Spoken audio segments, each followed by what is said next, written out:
Zach and Brianna, good to see you guys. Hello, Hi. hello. Thank you for Absolutely. having us. Yes, good to have you guys on here. I guess I'll start with Brianna first because we've got a lot to talk about. So you're a functional nutritionist.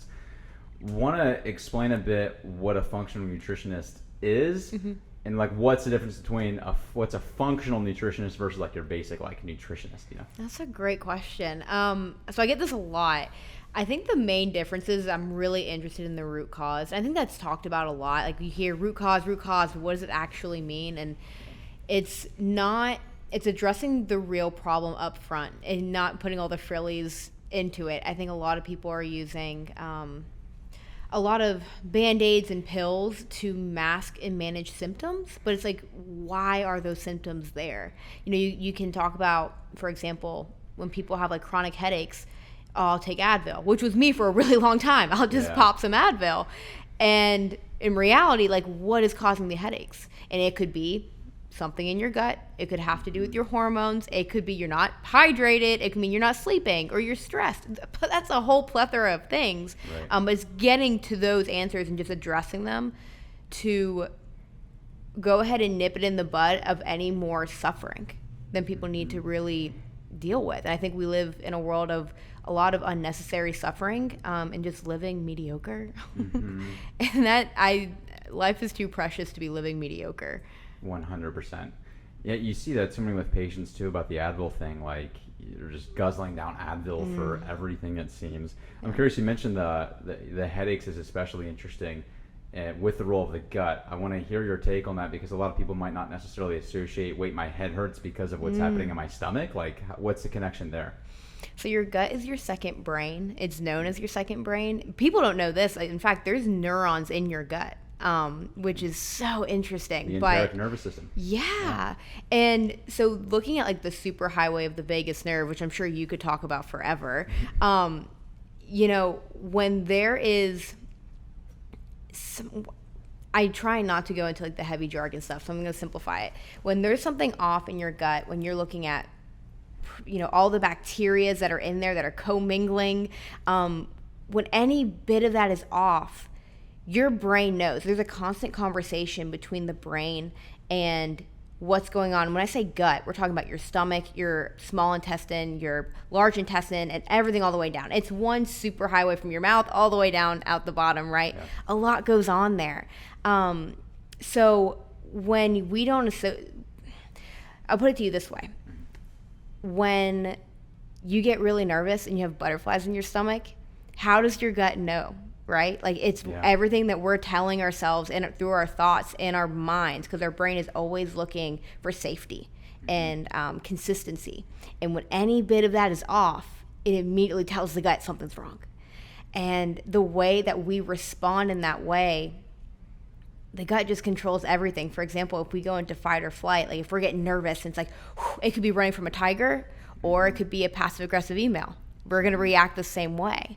And our gut has a very specific role into how we're constantly responding to stimulus outside of ourselves. Right. And so the two are just, it's just two brains. They're the same thing, really. When you look at anything in your life, and I think that's why almost all, I don't remember who said this, but all disease begins in the gut. 100%. Mm-hmm. And I don't know if that answered your question. I just didn't go on about it forever. Well, I mean, it sets a ground that there's a whole lot more going on in the gut than we realize, right? I mean, you talked about it being the second brain. I mean, now there's research on a whole nervous system branch of the gut called the enteric nervous system. And here's a fact that people don't know. It's like you have approximately 11 times more bacteria living in your gut than you do human cells. You are more microbe than human. Yeah. People really don't like it when I say that. Please don't say that. Hello. But it's amazing. But it's necessary for human survival. I mean, it helps to digest our food, absorb certain nutrients, hormonally, neurotransmitters. I mean, the host can go on and on and on about the role of the gut and everything else. And so, but you got to think too, the 90% of the immune system lives in and around the gut as well. So if you have any gut issues, or they always talk about leaky gut now, well, that creates a situation where that bacteria comes into exposure with your immune system. Well, what does your immune system do? Kills bacteria, viruses, bugs. You can imagine if your immune system gets into contact with this plethora of bacteria, it's going to be like World War III going on in there, right?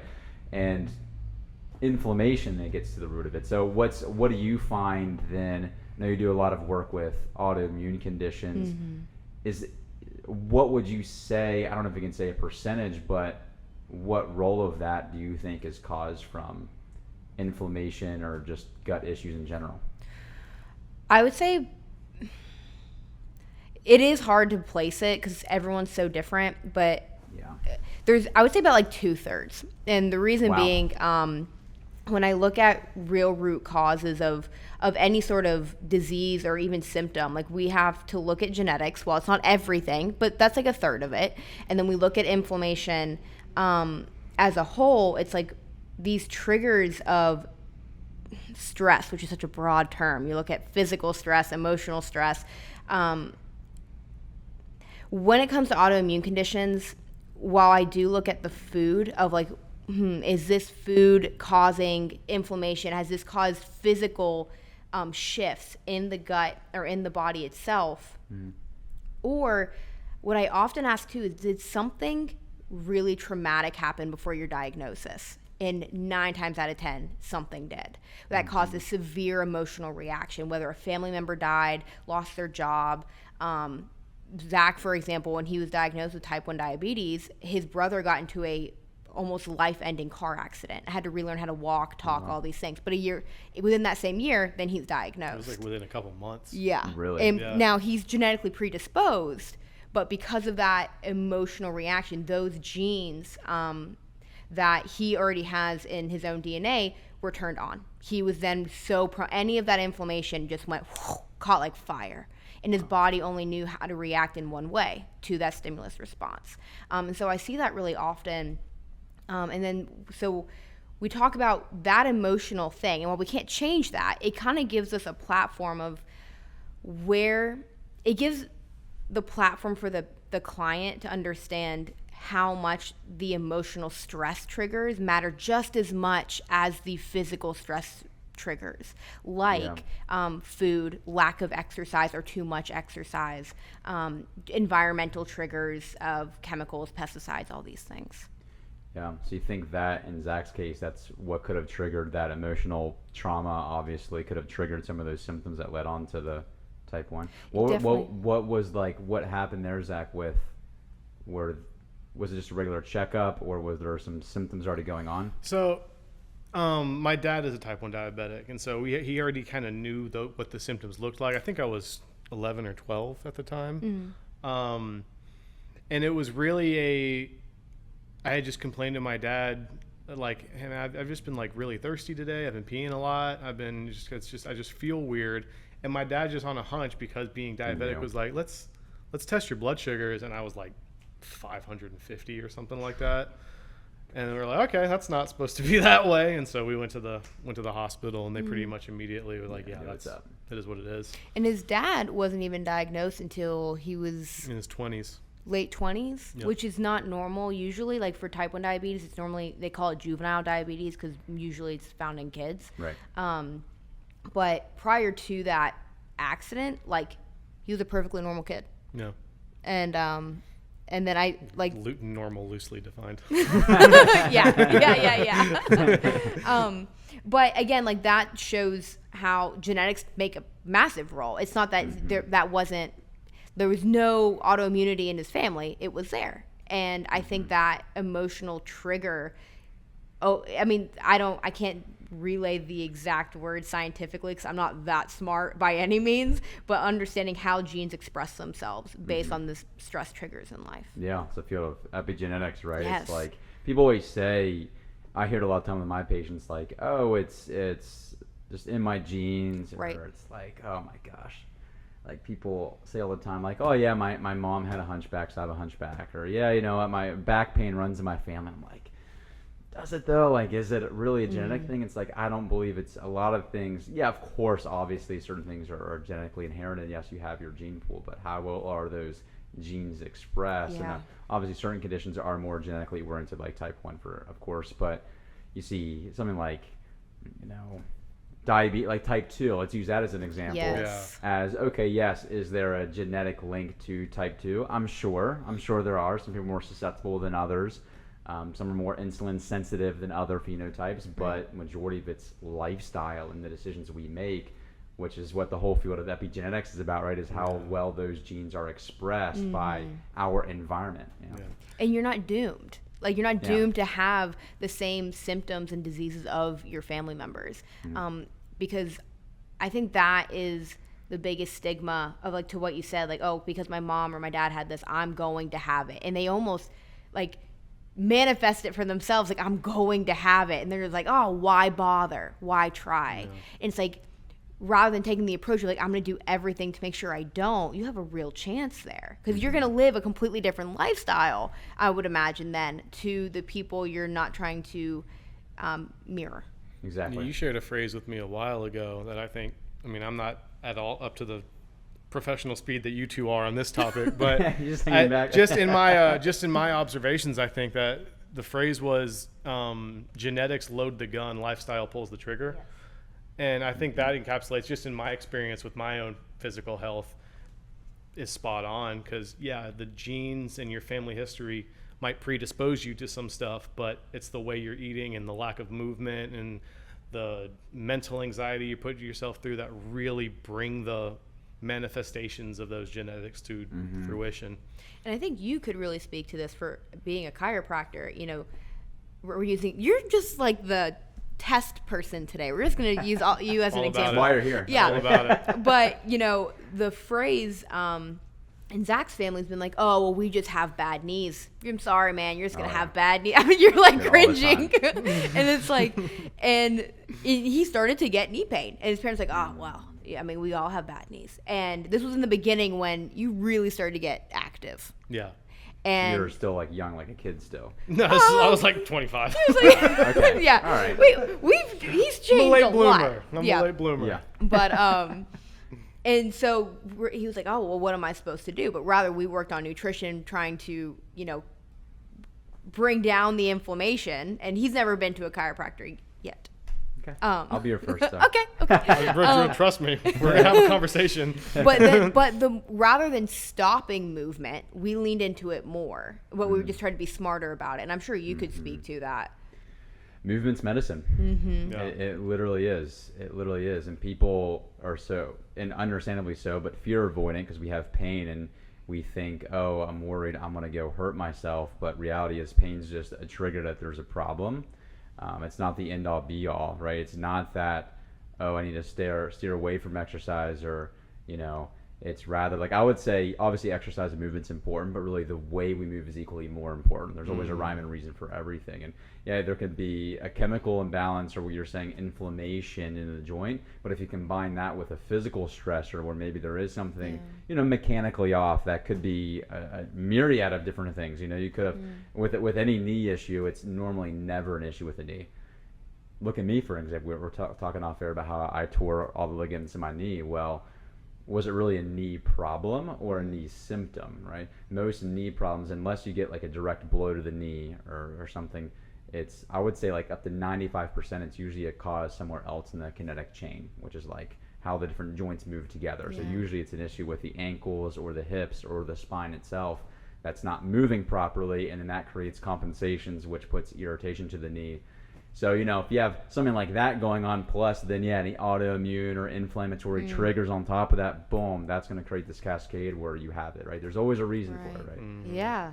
And then not even talking about, you know, or getting to the rabbit hole of how hormones make a play on your joints and ligaments and how that shifts things. You know, especially the clients that I have that are in perimenopause or are menopausal, they start complaining about frozen shoulder. And how they start to get, just all of a sudden, there was no direct injury, nothing ever happened, but all of a sudden they have shoulder pain. And that is so common. And it's actually looking at when the estrogen is decreasing so dramatically.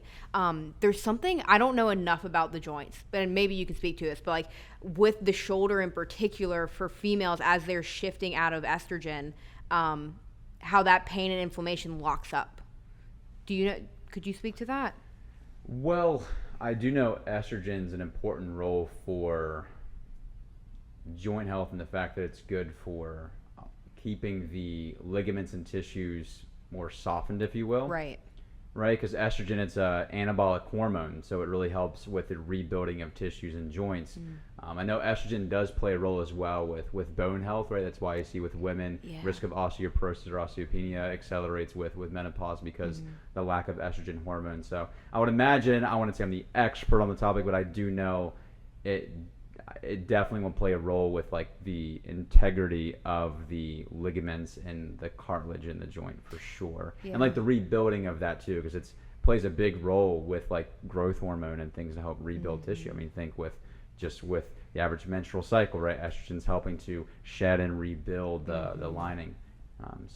Yeah, it's so interesting. So anyway, like that's a whole rabbit hole of things. Like we could hit everything. The frozen shoulder, that's interesting. So do you know why frozen shoulder? I don't remember exactly why it's the shoulder in particular.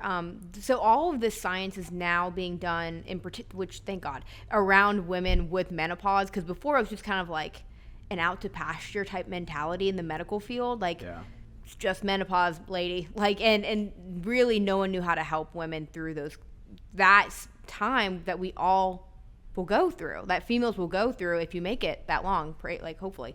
And I think it has to do with certain estrogen receptors that are around the shoulder joints, because the shoulder is so delicate. I don't remember exactly, but I remember reading science in particular how frozen shoulder or even just shoulder pain is so closely linked with perimenopause and menopausal women, especially with the changes that happen in women's brains too. Not everyone knows that like women's brains literally will shrink and change at that time in their life because of the fluctuation of estrogen. Now, it doesn't mean you're doomed, that you're going to be dumber, is not what I'm saying at all.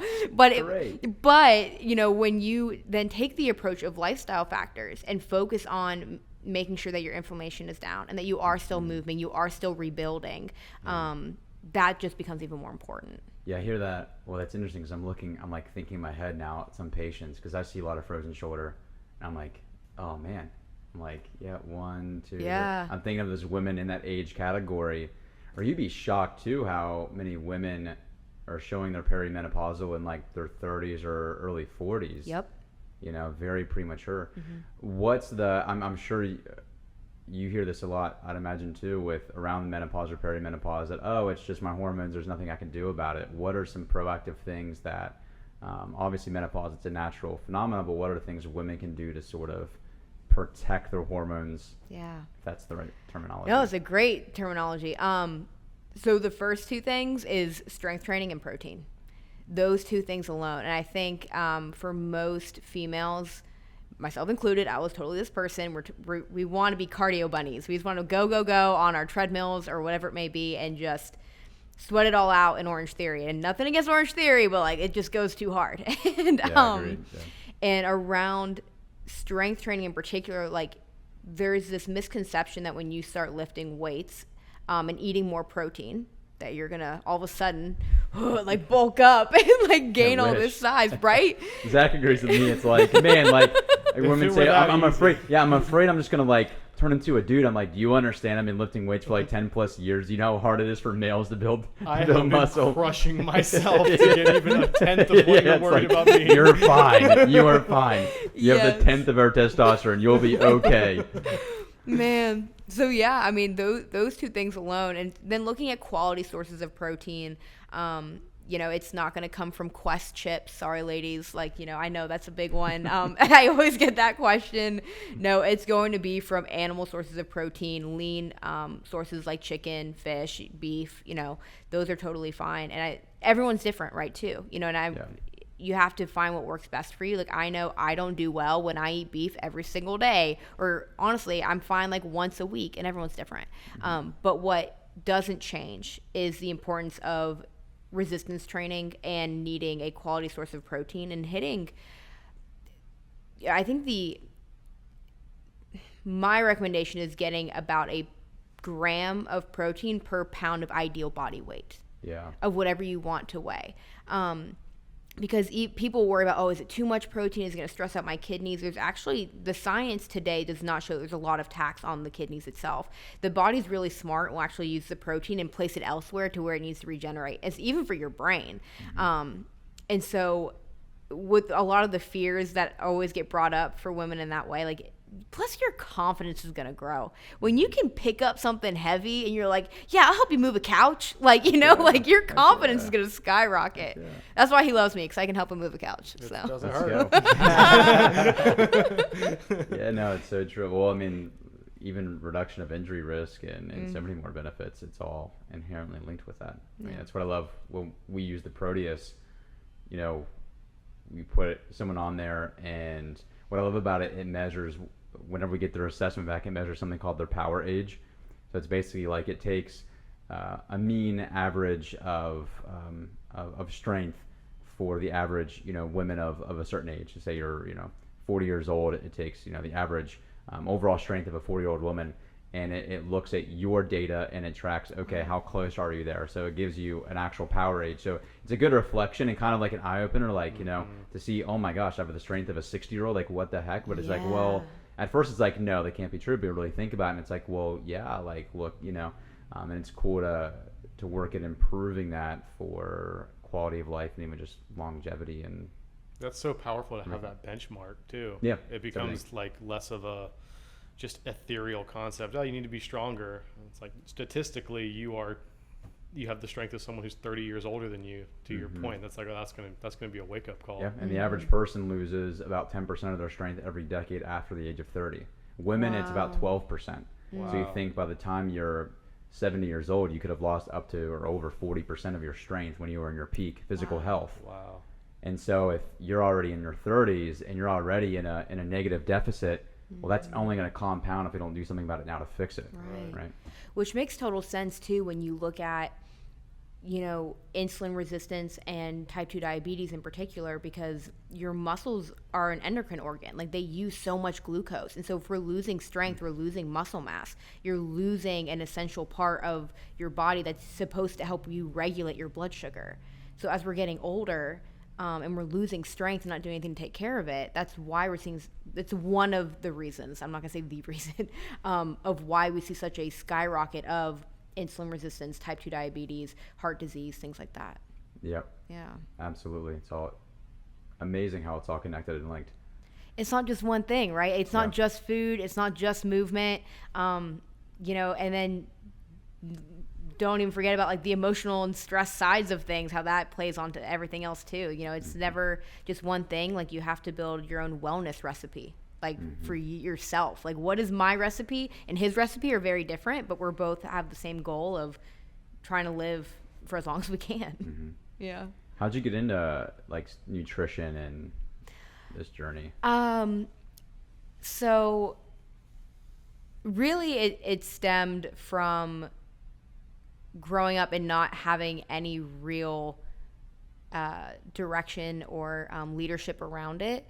I developed eating disorders from as young as 12 years old, I think is really when it began.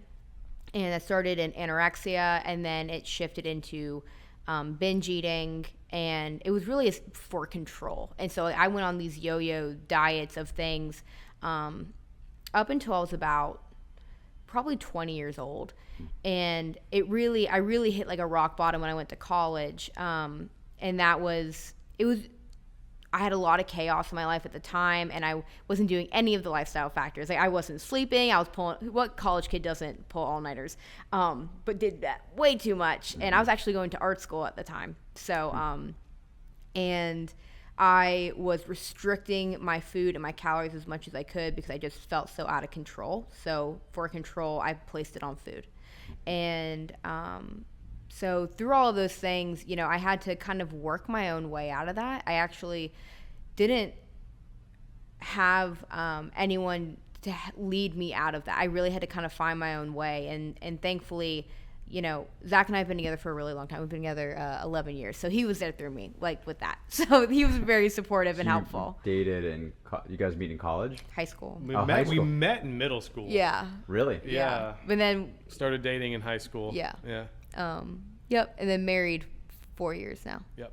Yeah. Amazing. Yeah. Well, congrats. High Thanks. school sweethearts. Thank you. Yeah. Oh, yeah. Very classic, mushy Disney story. Yes. So yeah, I think like just stemming from the eating disorders and looking for guidance, looking for education. I really didn't have, I went with what I kind of grew up with, the understanding of like restrict my food and work out as hard as I can. And what that did was just completely destroy me emotionally and spiritually. And having just like a broken soul at that point, like my body was just giving out on me at that point. So I had nothing to hang on to. And when I started to educate myself around the importance of building muscle and actually fueling your body and loving yourself, that's when things started to shift. And then at the same time, that was around when Zach and I started to live together, and I saw up close and personal what type 1 diabetes looks like. And I would see how certain foods would affect him. You know, the standard American breakfast of starting the morning with cereals or bagels or anything like that didn't go well for him. Even though it's how he lived most of his life. With it. Again, I've eaten this my whole life. There was no education. So we began to educate ourselves around what was best going to help him, but in turn it helped me and understand. I didn't know what autoimmune conditions were. I didn't know that was a thing. And I didn't know I had one myself at the time. And that wound up developing, and I had psoriasis, or have psoriasis, and endometriosis, which is not classified as autoimmunity yet, but the more they understand it. Seems like so, yeah. Yeah. It's so paired with a lot of other autoimmune conditions, yeah. Yeah. So with those two alone, like I was trying to, it just became like me search, like, you know, like research of trying to understand it.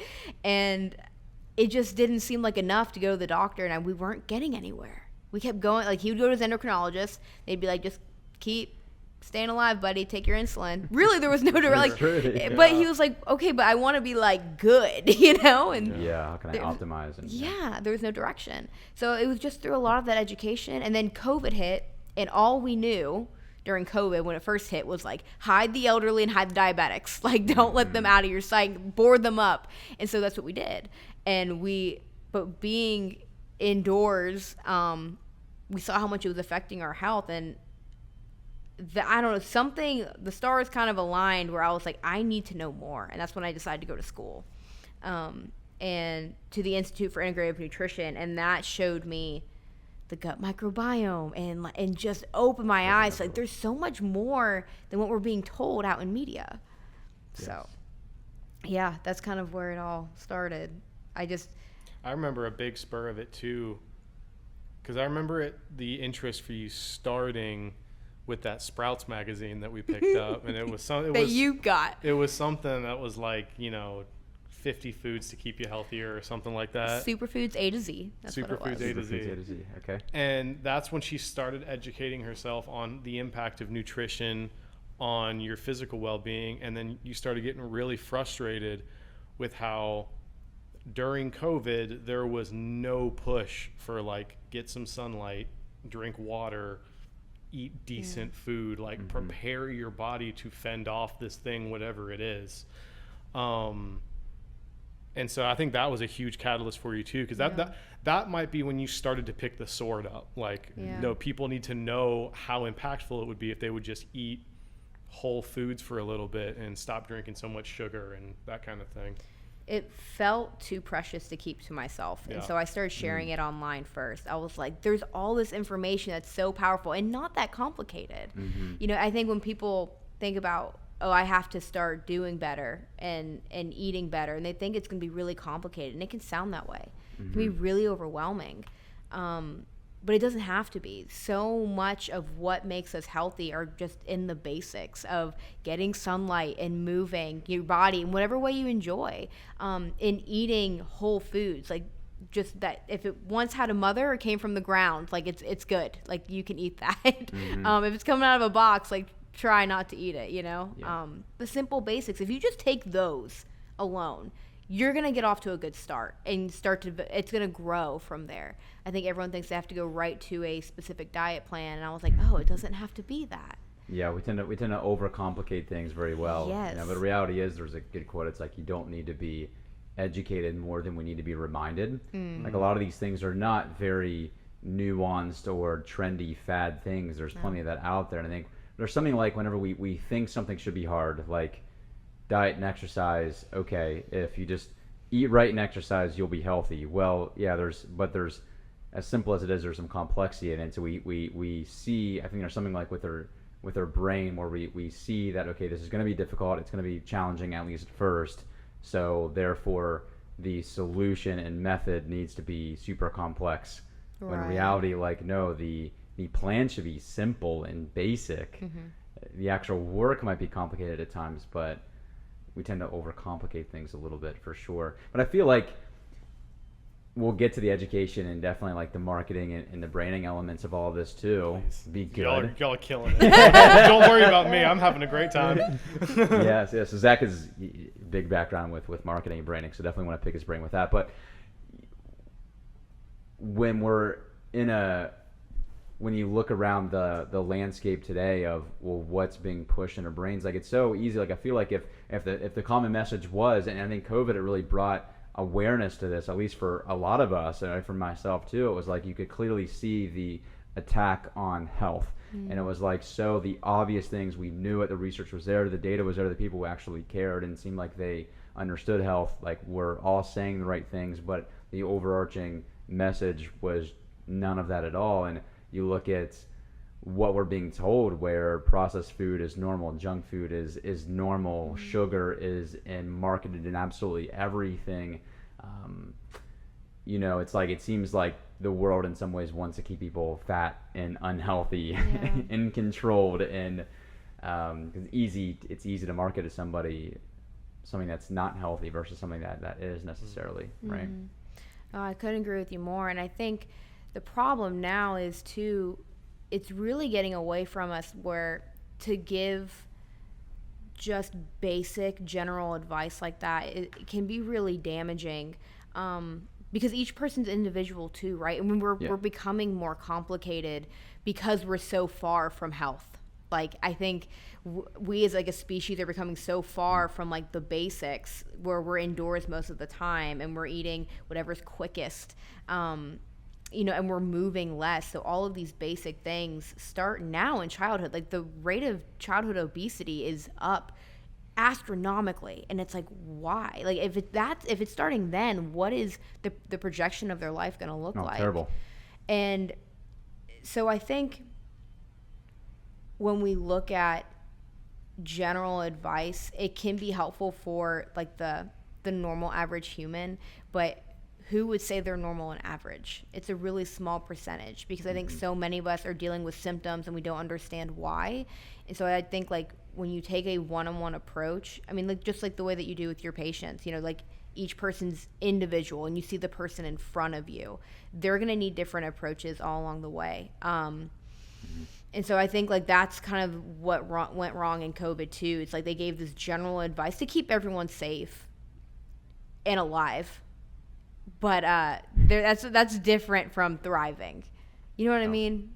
And so, like, I think now people are like, I'm sick and tired of feeling the way that I feel, and I want to thrive. And that's going to take the individual approach, where you can find someone that will see you as a person, not your symptoms, and take all of it into account. Like, your entire lifestyle of how you currently live your day-to-day, and then your health history, your background of who you are, what makes you up to this person now, and then looking at the emotional and spiritual sides too. Like, are they all commingling? Do you have a physical check, an emotional check, and a spiritual check every day? And if you don't, you're never going to feel whole.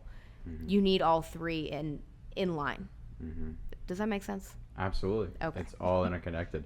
I do a lot of study on the nervous system, especially I've been getting really into HRV. I mean, we always track HRV on every single patient. I'm always monitoring it. We have a medical grade HRV device here that we track HRV with. So, what HRV is, people know it's heart rate variability. So it's looking at the function and the adaptability of your nervous system, which of course your nervous system is really the main controller of all the other systems of the body. So it's a good tool to really see how well the body can adapt to stress.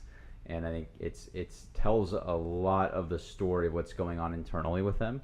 And a quick snapshot, like if there's one biomarker thing I could test, I would want to look at their HRV, because it tells the whole story of what you're saying, of the physical, mental, emotional. Because what I love about it is it really shows how much stress is affecting the nervous system.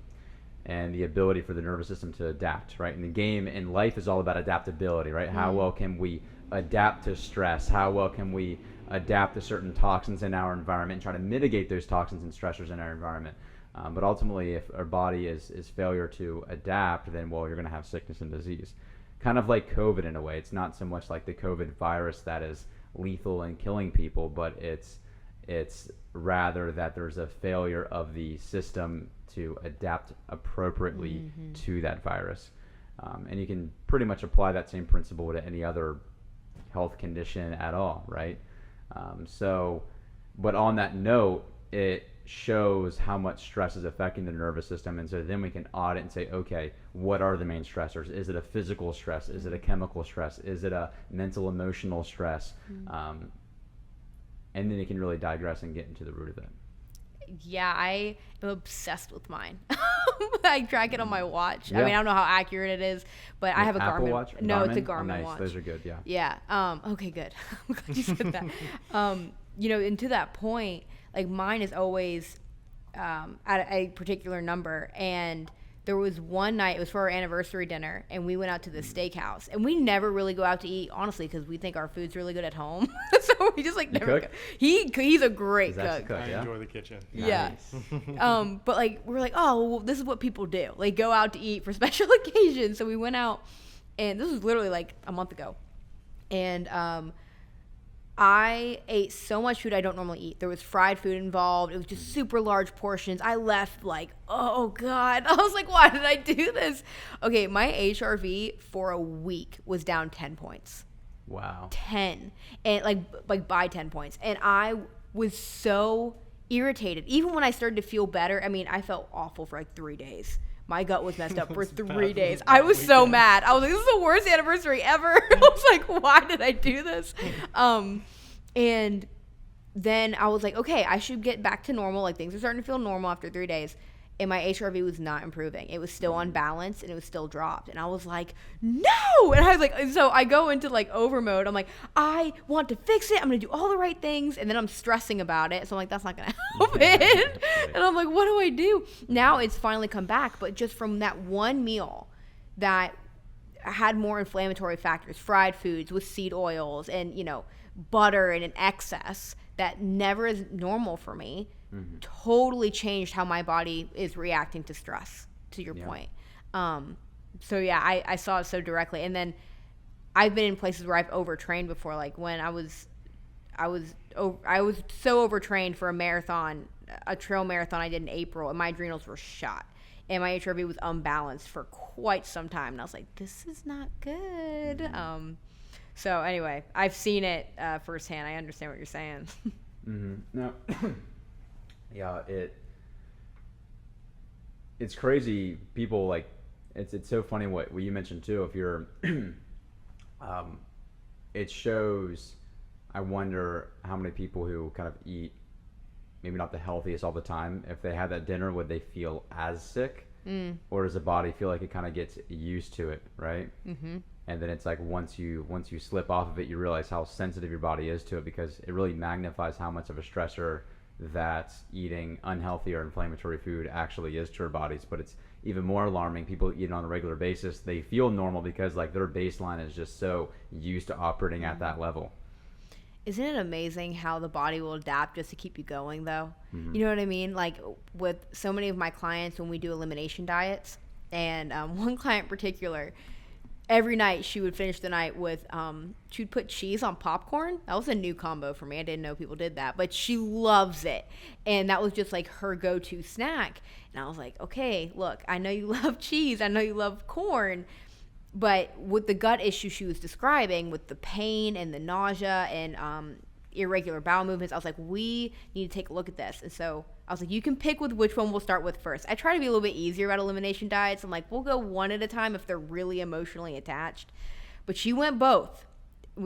And so she cut it out for, I think initially without having it, it was about a month and a half. And then her mother-in-law like bought her some popcorn because she knew she loved it, and she ate it. She was wrecked. I mean, her stomach was in pain for days. When before, she was never in like wrecked pain. She just had like mild discomfort. Like I have these headaches, I have some nausea, but it was never like that. She goes, I used to eat this every night. In a month and a half, my body was like at a totally different level of being optimized, which is just fascinating because the body wants you to live. You know, it's going to adapt to anything. Absolutely. Yeah, I mean, I can speak to that from my personal diet change. I grew up in a very southern butter, fried food, mashed potatoes and biscuits kind of, household. And it was just news to me when we moved out together and started putting our own diet plan. Like, what do you mean you're not supposed to feel like you need to take a nap after lunch? Like, what do you mean that's not how you're supposed to function? That's just what your body does, right? It's like, no, you don't eat a bowl of pasta and a fried chicken cutlet and you can pretty much stay upright after you eat lunch, Yeah, absolutely. What's it been like now, Brianna, with her nutrition? Like how did that affect you, Zach, with what you've had with type 1? Like, have you noticed a difference in your health after working on the nutrition and exercise and everything? Night and day. I mean, my A1C has come. I used to average in the like 8.5, 9 range. Yeah. Jeez. Yeah. For reference, you want that like below a 6-ish. Yeah, the non-diabetic is like 5 to 6 Yeah. or something like that. So my last one was 6.9, I think. Okay. And so That's good. That's really good. That's we're the bottom trending barrel. downward. I'm aiming for that below 6. But yeah, that a lot of my joint pains have gone away. I definitely have more energy. It just night and day difference. I've been able to actually pursue the fitness goals I've always wanted to pursue, and they're actually reasonably starting to come. So yeah. Yeah, you look in good shape. Hey man, I appreciate that. Thank you. When did that start? You said 25. When did that start? I would say the real kickstart for my fitness journey was COVID. It was like mid lockdown. We had nothing else to do, and pick up some steam. might as well try and work on something. So we were out walking and going to the local park and doing little exercises every day and cooking a lot more home cooked food and just kind of paying more attention to it. Oh wow. I think reality set in when for a lot of people during COVID, right? Yeah, and I mean for me too, like Brianna said, the news was, and rightfully so, like they were really hanging on. If you're old or you have an autoimmune disease, like you go outside, you're gonna die, and it was really scary. And so I just took on a point. I was like, look, I'm gonna stack up my reinforcements. I'm gonna give my body the best chance it has to make it, and just didn't really go back from that because you start to really enjoy how it feels to live that life. Right. I definitely am someone who adopted like that doesn't taste good enough to merit how I'm gonna feel after I eat it. So Yeah, that's big. That's everything. yeah. That's everything. Very cool. Very cool. How has like the fitness journey been for you, like evolved over time? Fitness when Evolve. Like that? Pun intended. I do that all the time. quick plug. It'll become a thing. You'll be like, all right, well, which needs the word evolve right now. Fitness was never a huge factor in my family, in my house growing up. My brother was a really, really good athlete. But it was never something I knew how to do or knew how to chase. So the first few years of it was very clunky and very frustrating and lots of yo-yoing and starts and stops.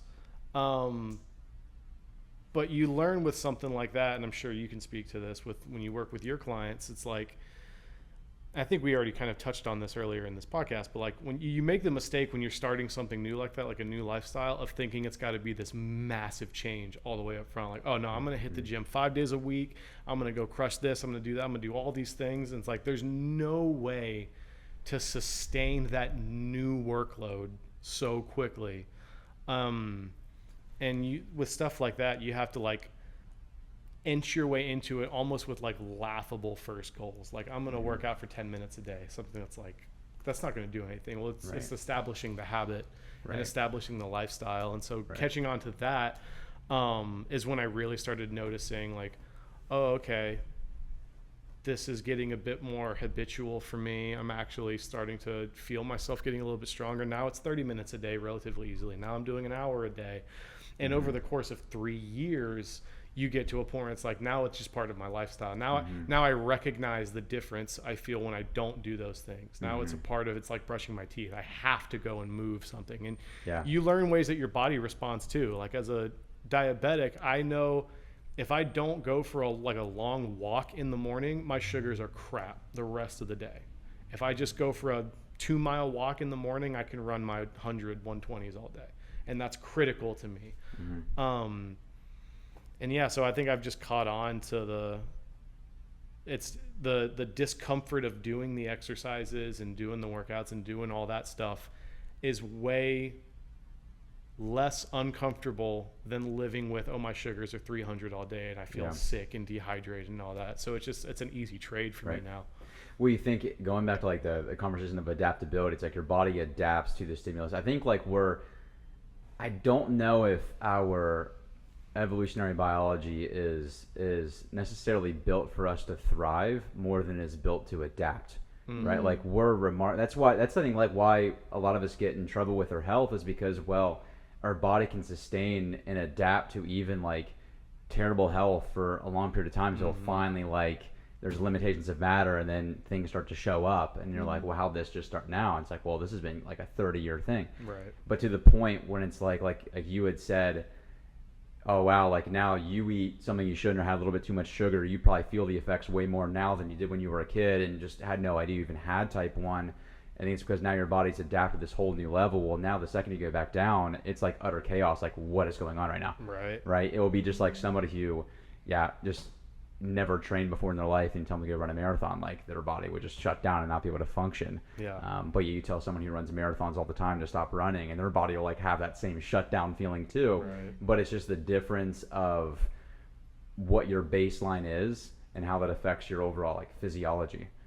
You know, like if your baseline is like, you're exercising, 3 to 4 days a week, you're eating relatively good, glucose and A1C is relatively stable, like that's going to have way better outcomes, in the moment now with their clarity, but also 5, 10, 15 years down the line than in another way.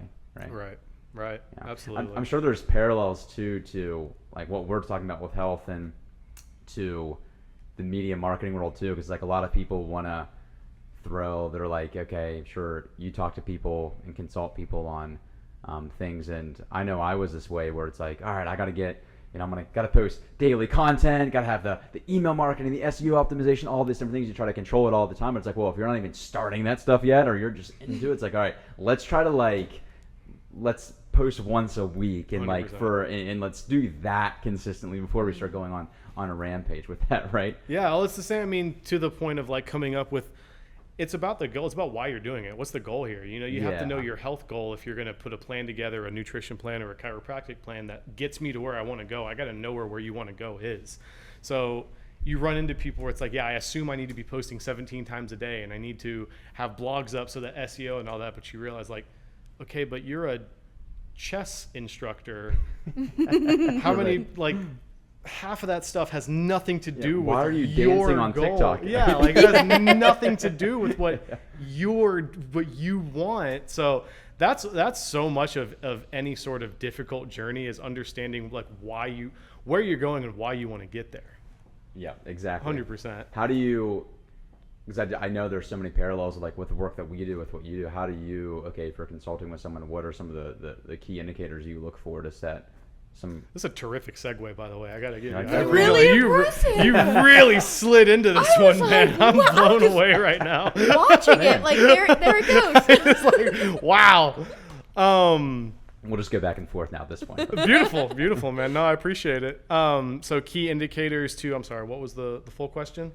Oh, I forget now. No, I'm kidding. No, like what are the when you're trying to look at someone who, okay, I understand branding and marketing, I want to get into it. Like what are the things that you do to be able to look at, okay, that we don't have to use a chess player as an example, but all right, if they're a chess player, like, all right, what would be an effective, how do you determine what would be an effective strategy for them? It's all about, for me, it's all about the story behind why they're here. And like, is this something that you're really passionate about?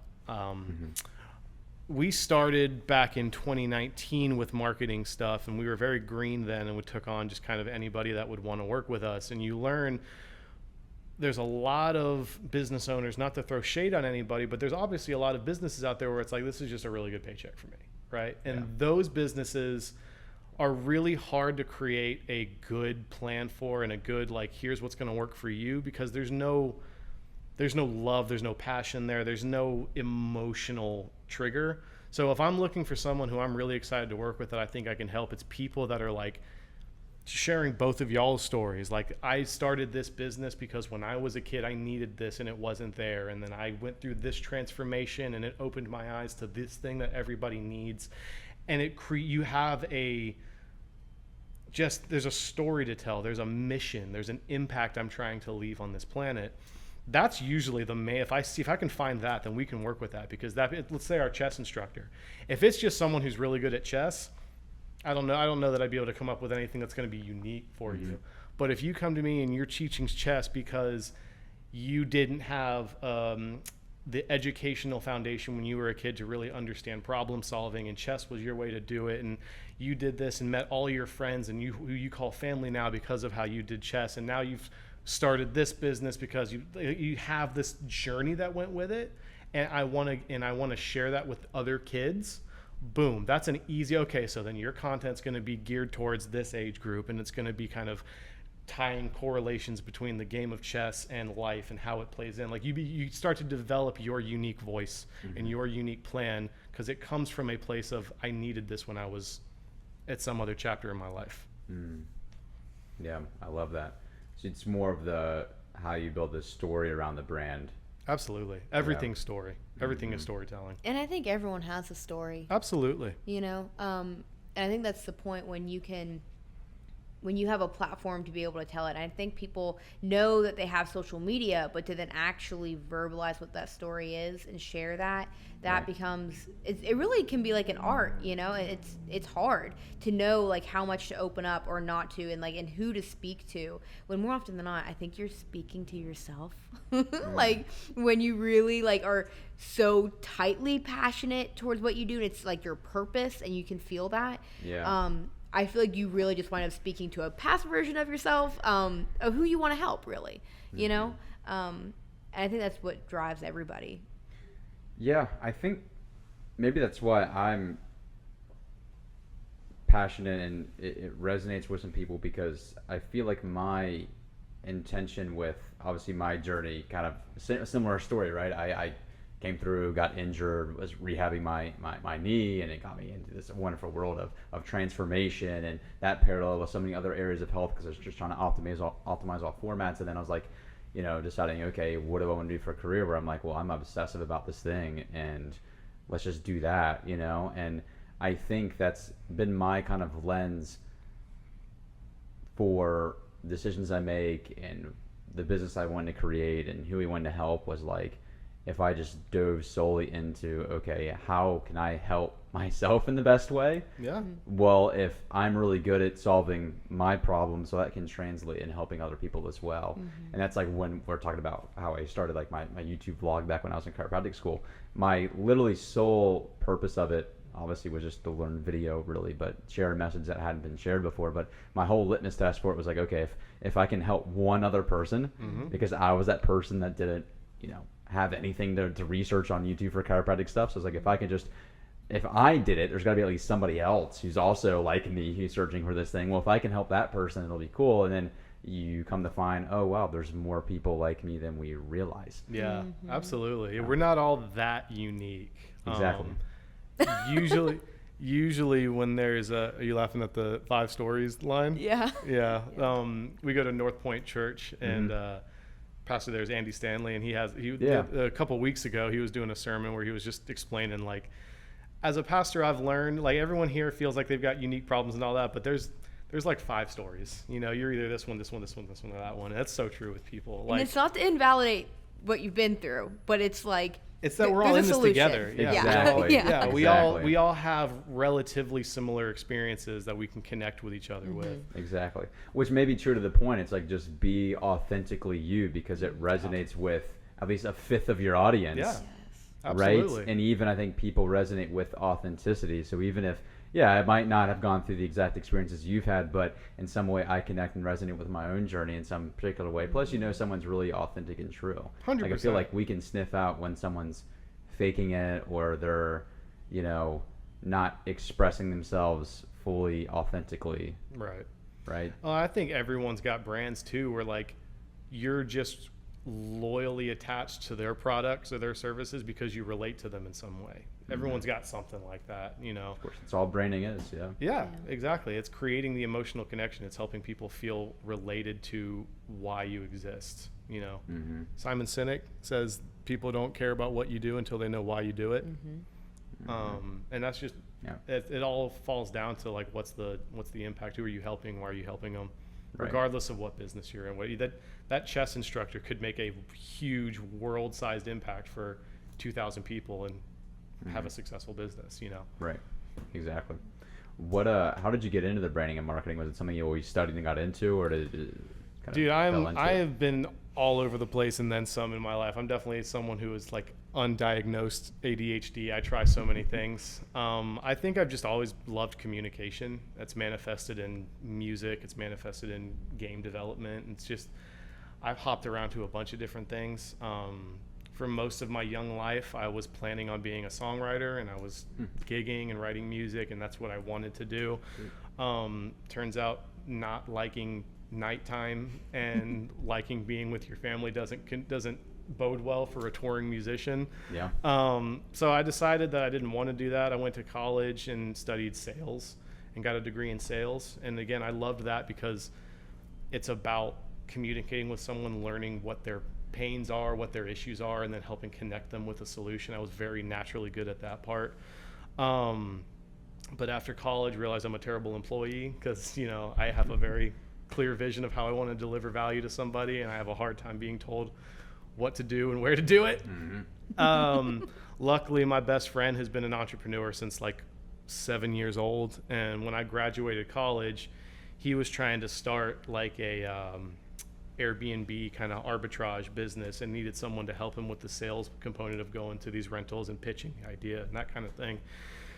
And in working with him, I started looking into things like Facebook ads and how to generate your own leads and things like that. And it's like, oh, this is mass communication. This is pretty cool. And that just spurred the rabbit hole. That's when I started getting introduced to like the Gary Vaynerchuks and the different speakers around how to convey a message and how to tell your story and how to present your value. And I just fell in love with it because it allows you to help people pursue their purpose. There's nothing in this world that breaks my heart more than someone who doesn't understand the value they provide as an individual. I think God has given every single one of us a unique set of skills, a unique set of passions, and some unique purpose to pursue. And so many people have a hard time understanding how to present that value to others. They might know it's a good skill, but me trying to explain to you why you should pay hundreds of dollars for custom music, like that's a difficult thing for me to rationalize as an emotional creative, right? Yeah. So again, to your point, if I can just help one person see the value that their unique talents bring, I love doing that. And so that love has been present since I got into those Facebook ads, which was like in 2017. And I've just kind of pursued it in different iterations. Got it. And so now you mostly consult with like other businesses primarily, and so we do a lot of like young businesses, not young age-wise, but like we're just getting started kind of businesses where they're in that stage of, I know I love this, I know I love counseling, I know I love teaching piano, I know I love this, I know I'm really good at it, I've spent the last 20 years doing that. I just don't know how to get people to see me as different from the other 30 piano teachers out there. And that becomes all right, well, tell us your story. Tell us why you're here. Tell us what you love about teaching, and helping them really focus in on what their strategy is. Because the problem with a lot of modern marketing is, here's our strategy. We do Facebook ads. We do this. We're going to give you a landing page. We're going to set up text so that you get a text every time a lead comes in, and good luck, let us know if you need anything. Yeah. It's like, okay, that's a great foundation, but that might not work for this company because they hate Facebook, or that might not work. This duo doesn't want to dance on TikTok, right? So everyone's kind of got their own makeup. It's very much a partnership relationship rather than a dump off the marketing to, because we were the marketing team together back in the early days, where we just did all the posting, all the social media posting, everything else, with business owners that might not have been very interested to do it themselves. Like, I don't want to do it, I know I have to take it. And now, you know, the consulting of business owners who are so passionate about what they do, and they're willing to put in the hard work and the stuff that, like, look, like, you do the video editing, right? Like, you do all these other things that are besides just what your main thing is of being a doctor of chiropractic. So it's like those types of people who are trying to do good in the world, but like kind of love all the other things, but just need direction. Because there's so much noise out there about what to do and how to do it. And it's overwhelming. Yeah. And kind of like with diet, right? It's like, yes, it's same thing. Yeah. You just need direction. Just go do, because the best plan is the one that you stick to. Right? Whether it's a nutrition plan, a movement plan, like, you know, a business plan, marketing plan, it's the one that you stick to and actually commit to see through. Because a lot of people will be like, for the first second they think it's not working, it's panic. We all do it. We all, oh my God, I wasted so much time. And it's like, what did I do? I didn't lose 15 pounds yet. What? I didn't triple my business in a month. Like, what? I posted 3 posts and I don't have 600 followers yet. So I think that's the main thing of giving people direction and encouragement, but then also helping them recognize what's working, what's not. And because as business owners, like as the three of us are, like, we get so in our heads and try and do everything ourselves in our heads. And we have it all planned out. It's like getting it out of your head and putting it on paper and be like, is this what you want? Is this even what you want? Does this align with what you want? And then making an action plan towards that. Yeah, I think a lot of business owners struggle with that. I know I certainly have, with listening to the wrong advice. You know, like, you get sold into the idea of, oh, well, this worked for this person, so all right, let's try it out. And then there's no one size fit all solution for anything. And then it's like, you can just get burned. Like, I can't tell you how many times starting out in my young business career that I've gotten burned. And I don't want to say burned in the sense of, I mean, I guess you could say it, but yeah, let's just call it what it is. But, you know, with people, and it's because it's a cookie cutter approach. It's the same thing. You could say the same thing in just about anything with the nutrition field, chiropractic field. I've heard it time and time again. I mean, it's the reason why I opened here was because people thought I was crazy. Like, why would you open a chiropractic office, you know, 10 miles away from the world's largest chiropractic school? There's literally a chiropractic on every corner. It's like, well, because I want to be different. And it's like, everyone's doing the same thing. Every chiropractic office is doing the same thing. It's like every nutritionist is kind of doing the same thing. Every marketing agency gets the rap of, like, you know, using the same sleazy sale ads. And it's like, well, I want to be different than that. And it's like, well, how are you different? By not doing the same thing as everybody else. And I think as a business owner, I agree that it takes to almost, at least for me, it was more having the confidence in myself to trust that my message was worth it. Right. If that makes sense, that makes right? Like, sense. Oh, well, it's safety to follow what everybody else did, so let's just do this and stay in my small box. But it's like, well, is that why I got into business in the first place? Maybe that's kind of your parallel with why I want to work with people who actually are passionate about what they do, because it's like, well, you know, if you're following the same message as everybody else, well, that's not why you started. You didn't do this just to be like everybody else. You did this because you were passionate about it for a particular reason. That needs to shine through in your business in some way and format, you know. Well, everyone's unique, right? Everyone's got a unique DNA. Even if your chiropractic method and process is exactly the same as chiropractor down the road, which I'm sure it's not, given the tour that you gave us is already it's like things I've never seen before. But hypothetically, if it were, your personality by itself is a difference maker. Someone might like the way that you said the same thing that chiropractor said, but the way you said it resonated with me more. So it's like everyone truly has something different, a different perspective, a different outlook, a different way of conveying the information that creates a unique experience for people. And to the point you just said, it's one of the main reasons I love doing what I do. 80% of what keeps a business owner from moving to the next step is the confidence that they actually are, like, their ideas are worth pursuing. Right? It's a simple, just little, having an unemotional voice outside of your forest saying, no, this is going to be valuable to somebody, try it. Boom, huge leap forward in their career. And that's usually all most people need, because it's the same stuff with, like, with health and fitness and stuff, like you said, it's more reminders. Like half the stuff that works, stuff that you know you need to do. Be authentic, share your story, be valuable to your customers. Like it's stuff that you know works, but we get inundated with the fads and everyone's on TikTok now, and I see all these people dancing and doing these like green screen videos. I don't like that stuff. Then don't do it. Do the thing that you love doing, because people are going to receive that joy from you, and that's what's going to attract them to you. Your energy will be totally different in the things that you feel confident in. Right. People, the trend right now is that blogging is dying because AI blogs are coming up, and there is truth to that. But if you're an amazing writer, keep your blog going, because it's going to be better because you are great at it and you enjoy it. Don't force yourself onto YouTube if you hate being on camera. Play to your strengths. Exactly. You see, like when TikTok came out, I feel like you saw all these people dancing, and it's just kind of cringeworthy for some people to force themselves into it, but for other people it's like, oh wow, it was a true passion of them and they're able to like convey their message in a unique way. Right. But you got to play to your strength. But I think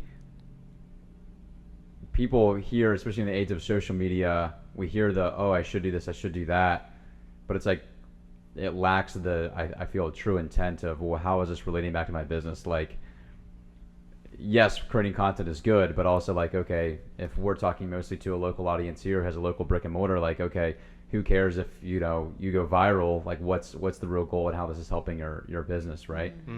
Like, so what's your kind of approach to, say for local business owners watching this to still leverage social media but build a brand more from on like a local level? I think it's just understanding what the different platforms are for, right? So like we're working with a farm and event space that just opened up in Jasper.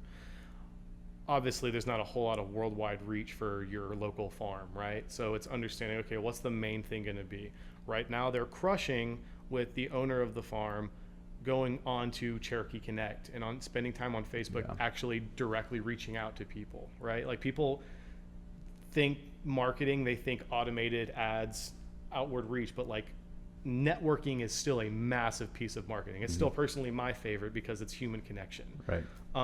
So that's their main pillar. Now we are exploring TikTok with them, but it's understanding the goal of the TikTok, right? So TikTok, like you said, is not going to bring you local leads. However, TikTok does have really great organic reach. So they're posting on TikTok more content geared towards people interested in starting an event space in a barn, right? It's more people now following their journey as a business where they're getting really good views.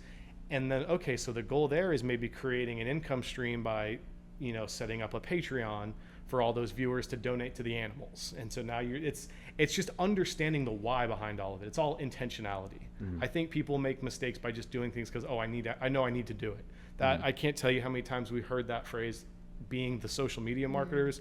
Yeah, I just know I need to be on social media, and I just want to be there. Yeah, they're trying to just throw a post up there. Yeah. Let me find some stock image photo. Let me just put something on it. Yeah. Good luck. That's not going to do anything for you. But I'm really excited to share our barn dominium story with people who are interested in it. Okay, that's interesting. That shows that you have interest. It shows that you're excited about it. Someone might be into it. Like, I'd love to just hear the story, like even not knowing anything about their business, who they are. Like, I would love to hear their story. What's it all about? What's a barn dominium? How they started? Where are they from? Exactly. And that's the crux of it, is just doing stuff intentionally. Right. Sharing stuff with pureness, and like, it's got to be fun. At the end of the day, it can't be something that you don't care about or you don't like. I always ask someone, if we're going onto social media, do you actually use that platform? If they don't, then we're not going to waste our time, because you don't understand how people talk on it. You don't understand how the posts work. Like, it's why do it? Right. So it's just all about, what do you enjoy? Yeah. Very true. Yeah, I could even speak to how I run like my own coaching practice. What comes really naturally to me is just doing videos like on my stories.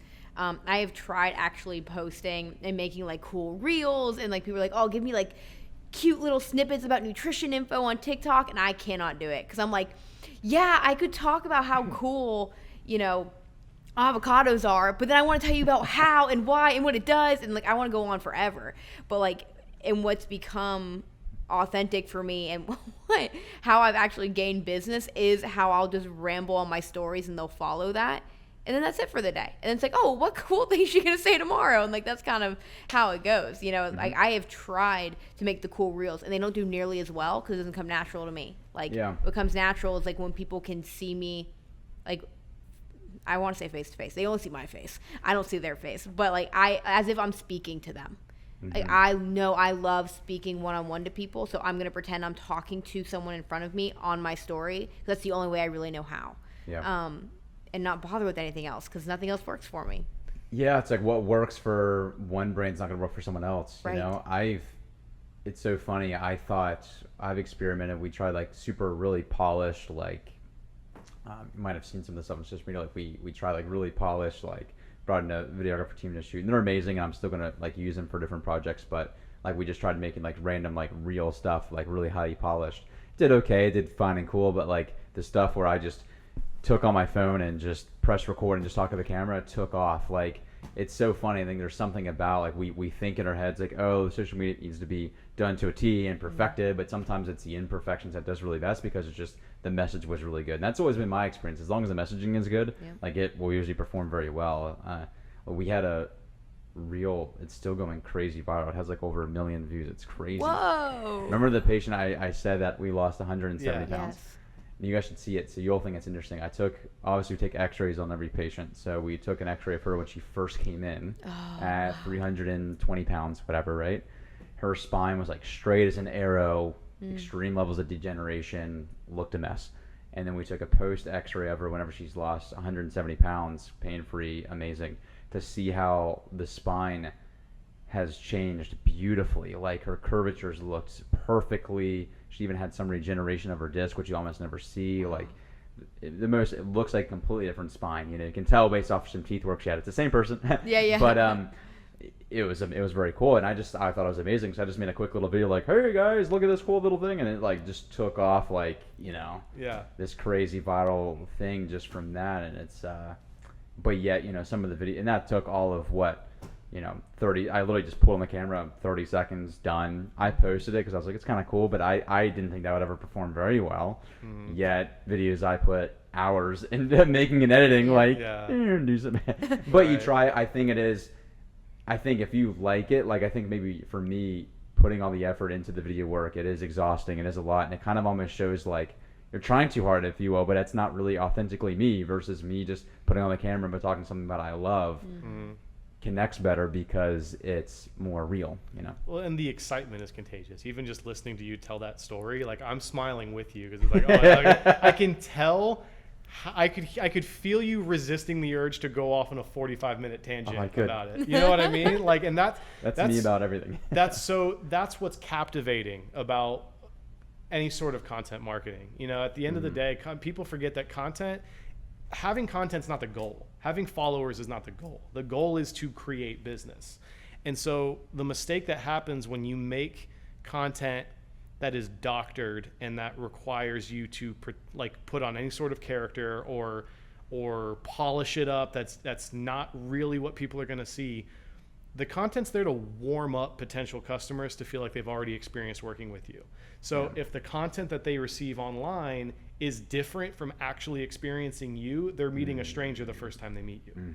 Versus if you're just showing your authentic self on social media, however polished or raw, the people that do engage with that are going to know what you are like in person. And when they meet you, they feel like they've already known you. That's why sales conversations, if you're doing content marketing correctly, are drastically easier if you're doing it right, because they're showing up and they've already like, no, I already know you. I already know what you do. I want to be here. Let's go. You don't have to do any sort of selling because they've already sold themselves on it.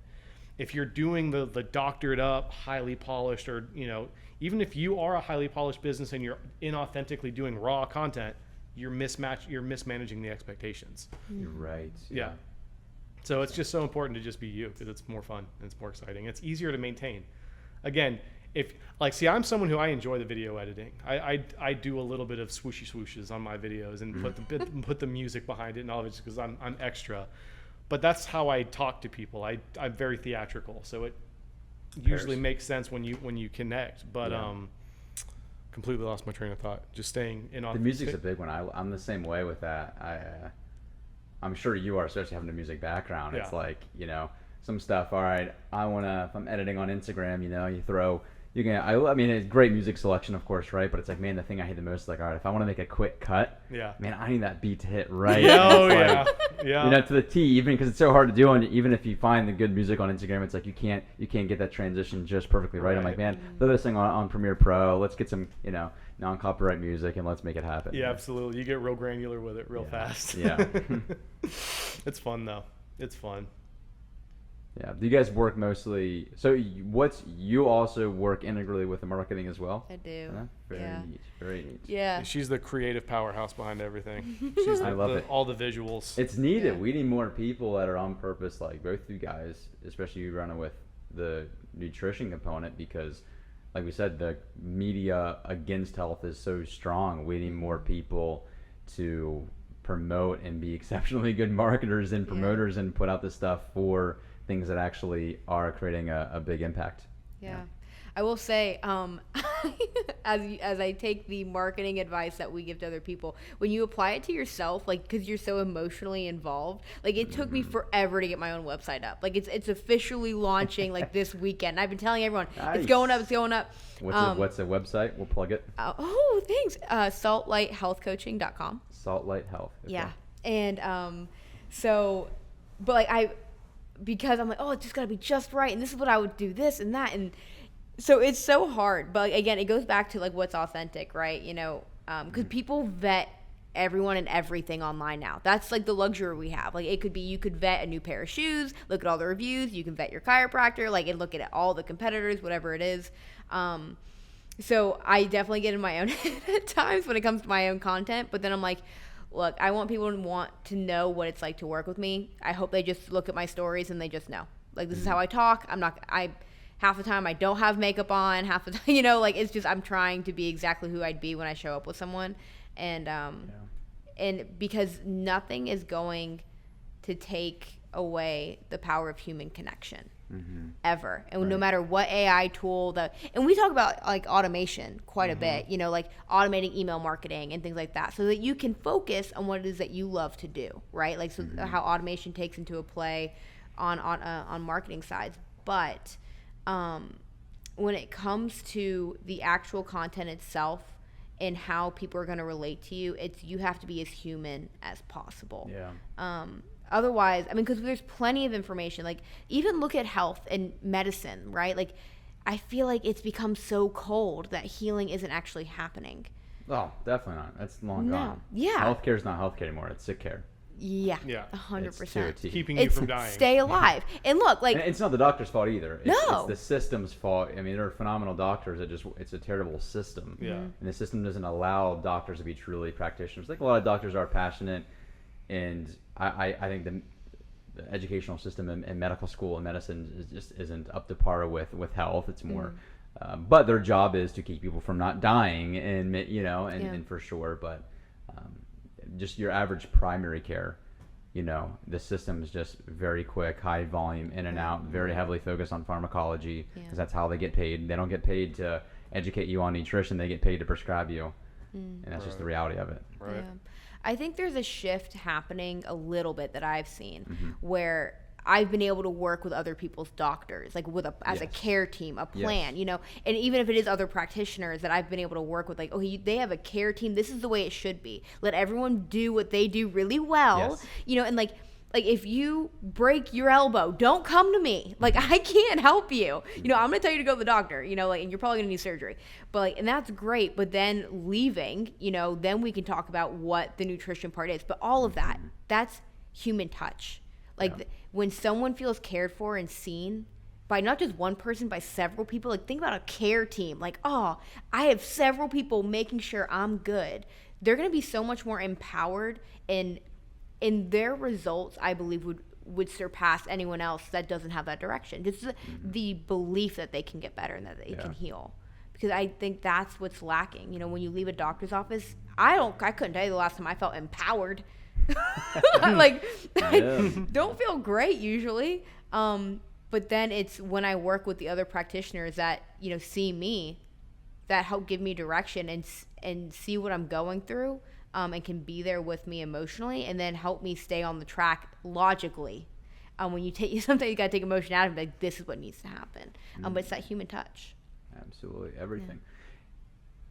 Yeah, it's so true. We think things are digital, and we think it's somehow this new techno thing that's unnatural, but really it's just a tool of natural human connection. The automation AI, that is interesting. I do like to, obviously important just for time components, but I like to always scale the unscalable sometimes. Like some of the, even automations and stuff we have, if I try to, I like to call, I always, patients first visit with me, I'll give them a call. Say, hey, I could automate a text that automatically goes out, or record a voicemail that goes in their inbox, but to call them and be like, hey, what's going on? Dr. Gage, how we doing? How's it going, man? Yeah, I was a person. They're like, oh my gosh, what is he doing right now? New lead comes in. I like to just call him out of the blue because I know it was me on the video. They might have resonated with it. Obviously we have the automation, okay, go through, but sometimes I might catch it before. I'll just give him a call, be like, oh, what's up, man? It's Dr. Gage. You're like, what? Yeah. And 100%. that stuff's kind of cool. That's 100% like something we talk about when it comes to automation. People like, you don't have to automate everything. Yeah. You don't automate the human things. That's what people are like freaking out about, especially mundane. Yeah. especially in like the music community, or just any artistic community, because there's a lot of really cool AI generated art platforms now, right? Like you can go on Sumo AI or Suno AI, whatever it's called, and say, I want a Linkin Park style song about dragons fighting gnomes or whatever. And I want to see what that looks like. 30 seconds later, you have that good one. Like, it's not great, but it's good. And people are freaking out. Are like, oh man, this is ridiculous. This is gonna ruin everything for artists. And it's like, dude, no, it's not, because you don't have. There's no human connection there. You're not supposed to automate the parts. Like, that call that you make to that patient is invaluable. Yeah. There is no reason to ever let a machine handle that part of your practice, unless you're at a point where you've got a million locations and you just physically can't call whatever. That's here or there, but there's like that time investment to make that phone call yields so much more return in terms of the client's loyalty to your brand, versus like you automate things like, writing a newsletter or distributing clips of this podcast or something like that like people aren't necessarily going to be impacted by the fact that a human didn't make that. You know what I mean? Like, that's what people fail to understand, is it's meant to be a calculator. It's not meant to be an employee. It's a tool that you use to speed up things that don't need emotional involvement, so that you can free up your time to be more emotionally involved. If you had a machine, I don't know, sorting and replying to spam email, I don't know, whatever automation you need in your business, something that freed up an hour of your time so that you could then make more personalized calls to clients, maybe call a client that hasn't been in a month and ask how they're doing, maybe put a personal note on a plan. Like, it gives you more time to do the things that a machine can't do. It gives you more time to actually put more heart into the output of your business. Yeah. That's all it's here for. It's a calculator. It's just a tool. Right. Yeah, that's a really good perspective about it. I think it's sick, man. I think it's going to free up so many people to do so much cool stuff. It's opened the floodgates of like enterprise level productivity for the mom and pop shop. Right. What are some ways we can go down the rabbit hole, I'm sure, with it. What would you say are some maybe missing links from a lot of other businesses? Because a lot of business, I would say the average local business owner might not know much about AI yet, or not know what it's capable of besides making cool, artsy things, right? Right. Or weird robot things. What are the things that business owners could start implementing with AI right now? So I use like ChatGPT on a daily basis for stuff like, making my emails and my texts and posts more grammatically legible. Like I speed up my posting by saying, hey, here's what I want to talk about. And I will put my entire original thoughts in it. I want to do a post about AI's implementation in small business and how by leveraging these tools, you're going to free up time to be more emotionally involved with your customer. Like, I give it everything I want it to say. Now make this more legible and optimize it for Facebook. And it then takes my thoughts and words it so that it has a better chance of being seen and distributed on Facebook, and it's easier for someone to read. It breaks it up properly. That just saved me 2 minutes. But you add those up over the day for a bunch of little micro saves, you now have an extra hour to do stuff. And the more you do that, you can train it to sound like your voice, the way that you write. Like, it can actually pick up on the way that you the way that you translate, the way that you brain dump into something, like just like how like when you have your best friend and they text a certain way, then all of a sudden they don't text their way, and you're like, who is this? Who has your phone? Like you can tell. It has the same capability. So like over time, like your voice and your brand are going to be the same thing, even through ChatGPT, because people be like, oh, well, it's just going to sound like a robot writing my post, and that's been out there. We all can spot an AI post, like we know that, but you can train it to start to speak like you. Anytime you see a social media post end with the star emoji with the 3 points around it, that was ChatGPT. It does it every time for some reason. Crap. But like if I had to boil it, because I could talk for an hour about what you could do. If I had to boil it down, it gives you an unemotional side of yourself, which is really handy to have. To Bree's point, like building her website, or like when you're trying to leverage something to grow your business, and you don't have another person there to kind of bounce the ideas off of. Like I did this yesterday for our business, and like figuring out a better cohesive offer and just kind of like our brand messaging. I hop in and be like, hey, I want to try and define my target audience better. Ask me 20 questions, act as a consultant and ask me 20 questions that would help me define who I'm trying to speak to. And it's giving me unemotional, black and white, I could not care about your opinion on what I have to tell you, feedback on, okay, age group, fears. Does this really make sense for them? Does your product make sense for them? And by the end of it, it gave me a printout, black and white, by the numbers. Here is who you seem to be targeting. And then I can now be like, oh, that narrows my focus down. The last 20% of that feedback is kind of crap. That doesn't make a lot of sense to me. But that first bulk now sends me down a rabbit hole I can really focus in on. So it gives you a way to brainstorm with yourself where the emotional, overthinking, fear of failure side has no relevance. It doesn't care about any of that. It's just giving you black and white feedback on your own thoughts. And that's invaluable, in my opinion, as especially like a small team or a solo business owner. Right. Invaluable time saver. Yeah. Very cool. Very cool. Yeah, I've used it for sure I would put in like, all right, who's my favorite patients, right? So I would type in, all right, look through my list. Oh, I like her, like yeah, I like him, yeah, okay. And just trying to find like, all right, what's the relationship between the connection there? All right, amazing. Let's look at their age, their demographic, what their complaints were, what were their initial goals, how long have they been a patient of mine for, what kind of what types of care were we doing with them? Just put as much detail as I could into each of the bullet points. All right, what's the similarities, commonalities? Let's create a custom avatar based off of this. Boom, and you're like, oh, there's the thing, and you're like, there it is. Think about how long that would have taken you on your own, with your own emotions involved in your own thinking and processing. I probably wouldn't have ever, Exactly, you never would have done it. No. That's what I'm saying, man. Like it's such a great leap forward in terms of our own personal productivity, and it's going to allow you to be so much more creative and so much more free. Like I'm someone who generally chooses optimism, so I see the opposite side of the coin of AI's involvement, where most people are seeing Skynet and Terminators and the end of the world. There's going to be some scary things that happen, sure, unavoidable with new technology. But the sunshine side of what this opens just the average person up to now accomplish is so exciting to me. Exactly, 100%. So exciting to me. Yeah. It's a human nature thing. There's always going to be things leveraged for the good and things leveraged for the bad. What was the old post? Because you've seen like that meme where it was like the 1950s or something, everyone's sitting on the train and they have like a newspaper out, right? And then it's like 2023 or whatever, and everyone's sitting looking at their phones. It's like the same thing, just different media. Yes.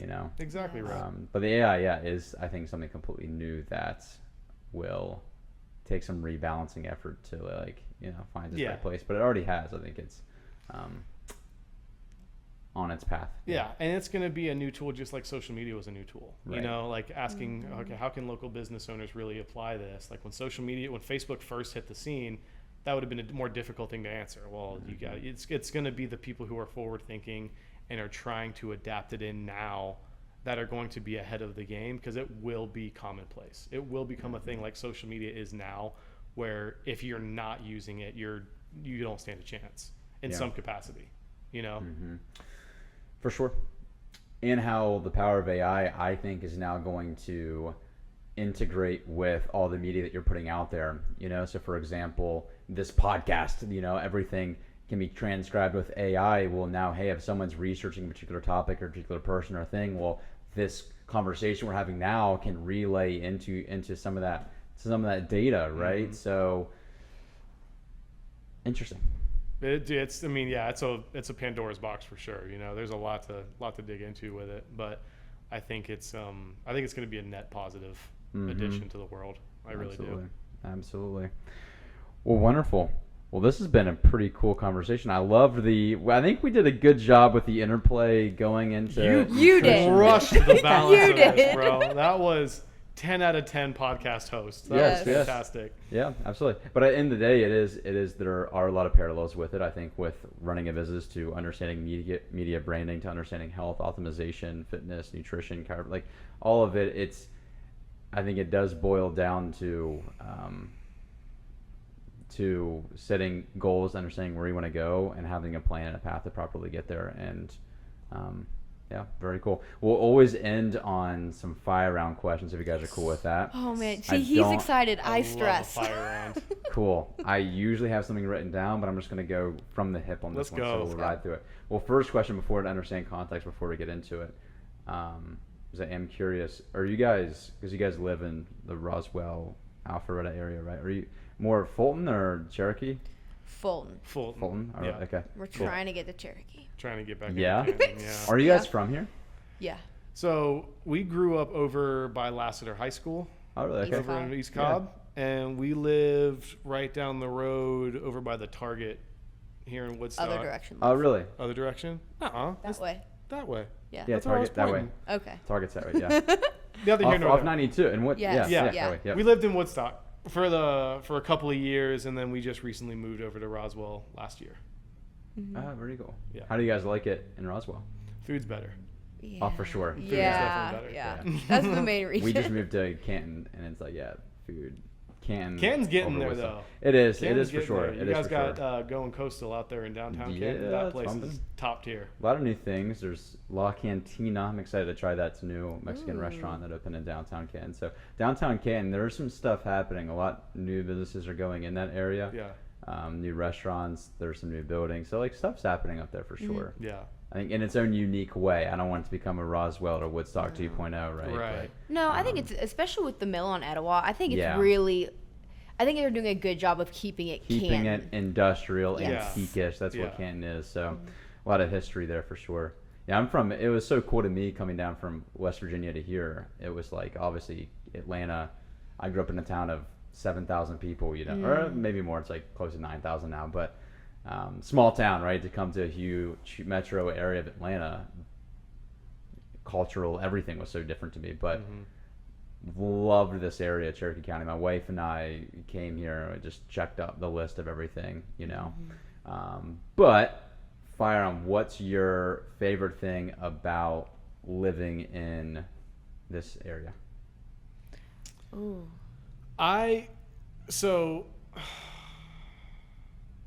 There's such a mix of, this is the wrong term, but like mix of biomes. Like you're so accessible to like city life, suburban life, farm life.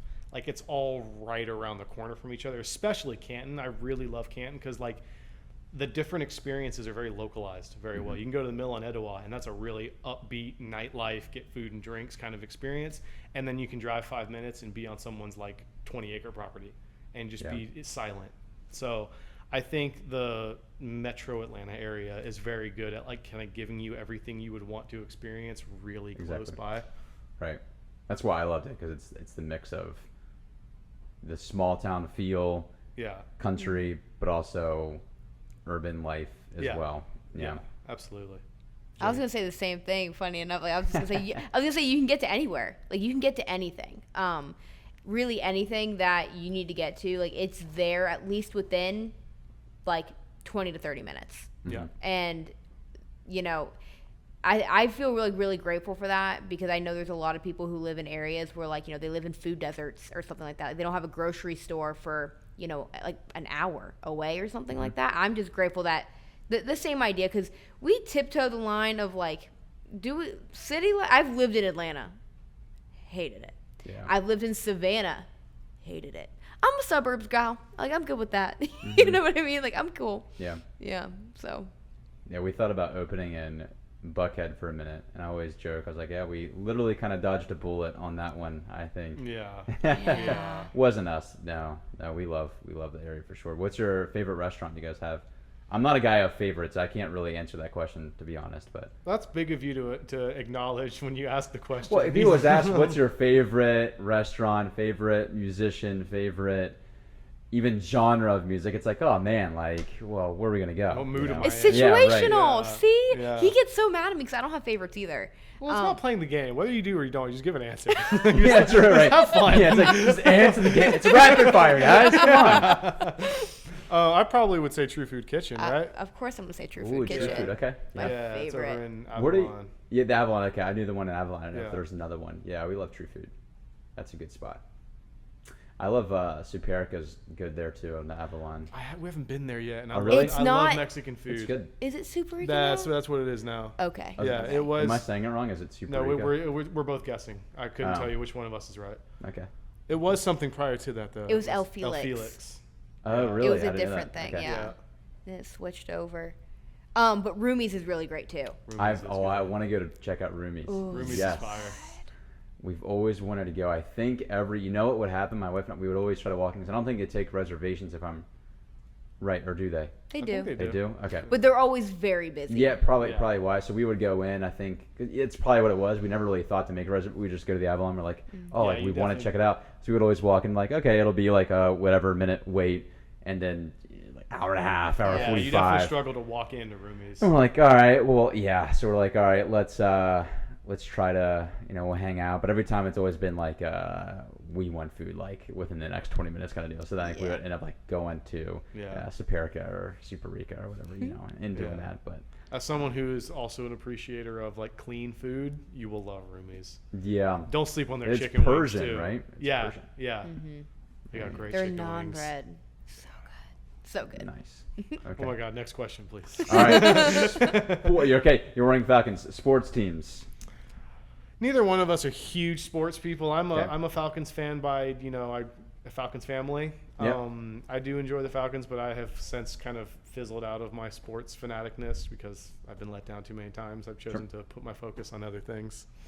My entire family and myself too are from Long Island, New York. So New York Jets, sadly enough. Yeah.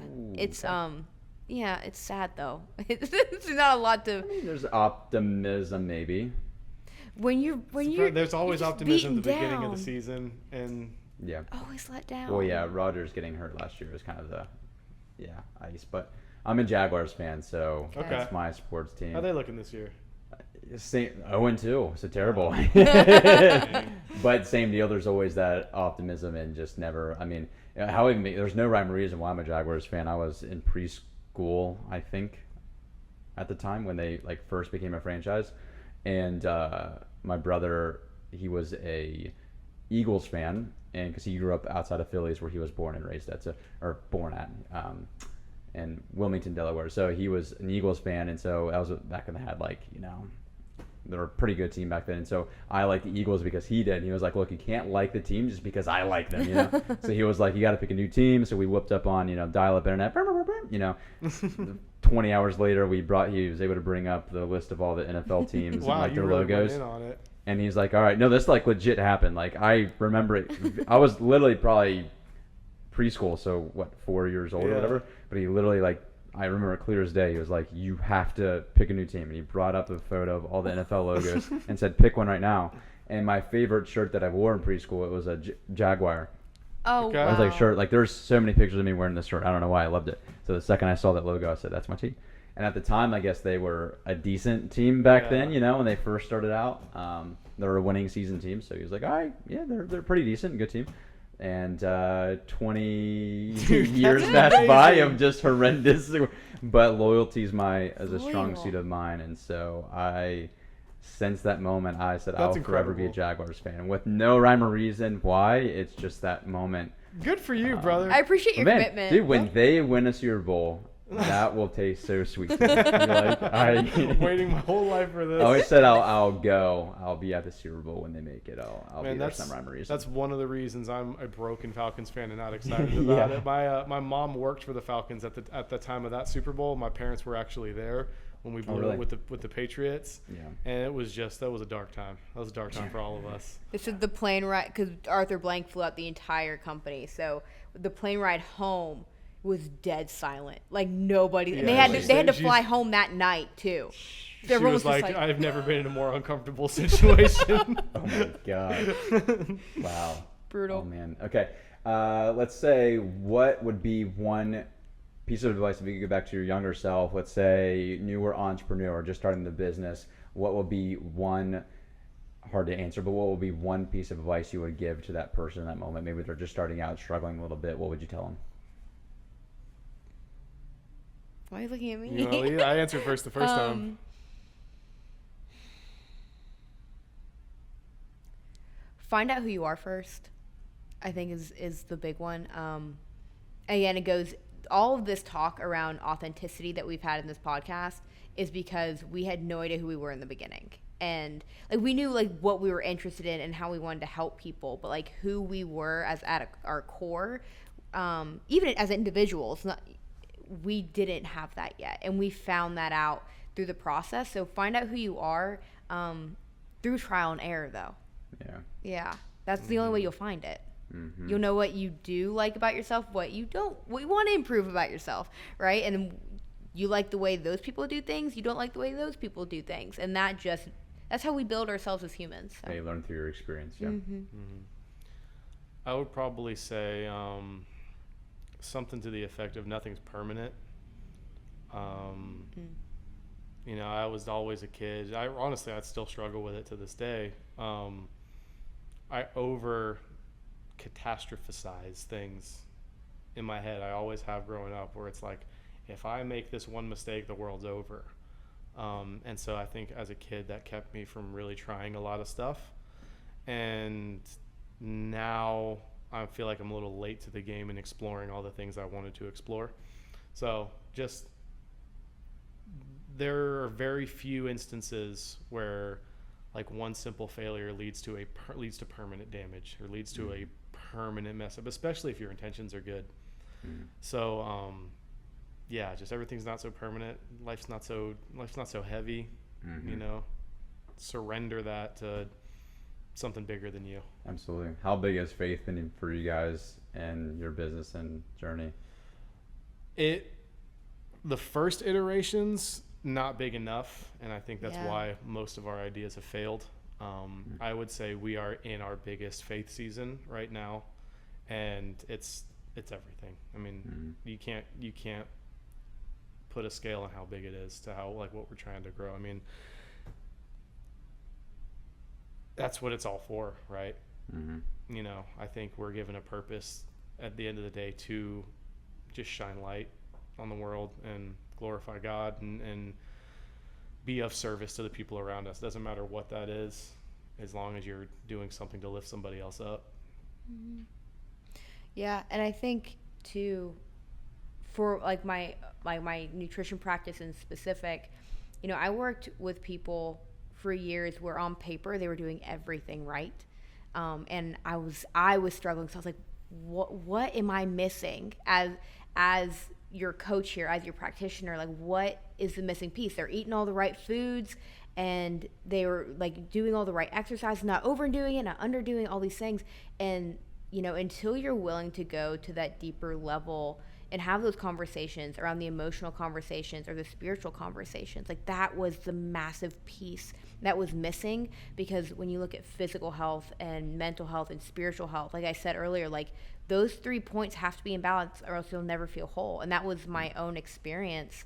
On paper, I was doing everything right. I went to school for the stuff, like, you know, and I was like top of my game when it came to my fitness, but because I wasn't taking my spiritual health seriously at all, I was never satisfied. I was never full. Especially coming from a history of eating disorders, like especially with binging, like always having this craving and never actually getting full until you're physically sick. It's like you have to sit back and ask yourself, what are you really hungry for? And that's when all the difference can be made. And sometimes that is the major component for people's lives. So like was kind of the inspiration for my own business, where it's not a matter of what you believe in. It's like, but are you dedicating like time to it? Are you giving yourself balance in your life towards it? Because if not, like you're always going to feel like you're behind the 8 ball, and no one enjoys feeling that way. And to Zach's point about like having like your light and shining it, you know, with mine being salt and light, you know, like we were called to be the salt of the earth and light of the world. And I believe everyone is designed to do that in their own ways and being authentically them. And however their wellness recipe like turns out to be when I work with them, like, so be it. Like, you don't have to do it my way or his way, like do it your way. Yeah. Well, that's pretty cool. Yeah. I love that. What is new on, I guess, what's kind of the focus is now for you guys? What are some things you guys are working on? Obviously got some really cool things in our nutrition coaching with the marketing kind of all blended together. What are you guys up to, and where can people find more about you, be connected? You first. Me first? All right. So like I said, I'm a bit of a startup junkie, so I got a couple of things in the hopper right now. There is the marketing company and the coaching, and that is going to be at yourlightmarketing.com. And I'm working on right now kind of a community and course structure where it's even a lower barrier to entry, where if you're kind of just getting started on your business, you can hop in, meet with other budding entrepreneurs, get some content on how to use AI, how to brand, how to target, that kind of stuff. So that'll be coming in the next couple months. Nice. Would also love to plug the other 2 projects. Still in music. My dad and I have a music production company. We just write the kind of high, epic, inspirational music you hear in commercials and on TV and stuff like that. So that is CaptainHookMedia.com. And then also working on developing a video game for mobile that is kind of a old school first-person shooter that inspires positivity is my statement, where I get people kind of to ask more about it. But Mike's my business partner there. We're really passionate about self-development and helping people, you know, improve who they are. And we're trying to blend that love into gaming, where the game is centered around inspiring people to collaborate and help each other get better at the game and that kind of thing. So that's on the horizon as well. I think we're going to try and get that kick-started end of October. Oh, wow. That's freaking awesome. That's amazing. Appreciate it, man. Man of many talents. Dude, it's just a man who can't make up his mind on what he wants to do. Yeah, definitely. But that's a talent in and of itself. To be able to work on multiple things simultaneously is something that I've always wanted to do, but just fail at miserably. You know what I mean? I think that's what succeeding is the failing, though. Like, I guess when you're so. doing that, you get to find out what you really need to do. You just keep stumbling around, and the things that stay standing up, you keep stumbling with. Right, you know? True. Exactly. You know? Exactly. But those are my main ones. And that one is realityhackerstudios.com. Reality. Cool. Awesome. And then my website is saltlighthealthcoaching.com. Yes. Coming soon. Yeah. And probably out by the time this podcast is released. When do you think this will be released? Say 2 Fridays from now. Oh, okay. Okay. You work fast. Yeah. Wow. But I'm putting a timeline on me. We're lighting the fire on both of us right now. Yeah, 100%. I'll get this done. Everyone's got responsibilities now. Yeah, 100%. So in that time, something that I'm officially launching like that website, so that people can see it, but also on there I'm putting out a challenge for people, and it's an 8-week wellness challenge where you focus on the physical, mental, and spiritual health. But it's through touch points of like getting in 20 minutes of movement every day, having like an undistracted meal every day, and actually having a balanced meal looking at like carbs and protein and fats, and then having a time for meditation or prayer every day. And so there's going to be a journal involved where you can keep track of those things, but it's centered around gratitude, to be grateful that you can have all 3 of those things in your day. And if it's meditating and praying on gratitude and of for being strong and able enough to go for a walk, to have an undistracted meal, like no phone, no TV, just sit and eat your food. It's really hard if you haven't tried it. But I'm doing it starting October 1st, and you get a really cool t-shirt if you do it. Ooh, I okay. designed it myself. It's kind of a thing. Nice. But it's leading up to end on Thanksgiving. And the point is to center ourselves in gratitude with healthy habits that can be lifelong, going into a season that is so chaotic, where I feel like everyone's goals and aspirations and everything just hits the fan because of all the craziness of life. But it's a challenge that's supposed to go on past the 8 weeks. It's so that you can find the way that you get movement in every day, how you get a meal in every day, and design it around your own life so you can keep it going for the lifelong. That's awesome. Yeah. That's freaking amazing. Perfect time for it too. When can people get access to that on your website? Yep. Awesome. Very cool. Well, check that out. Well, guys, this is awesome. I appreciate you guys coming on for sure. Yeah. Steven, it was a pleasure, man. We had a great time. I feel like we scratched the surface on a lot of things, so definitely have you guys back on sometime too. We would love to be here. Cool. Thank you All so right. much. Yes. See you guys.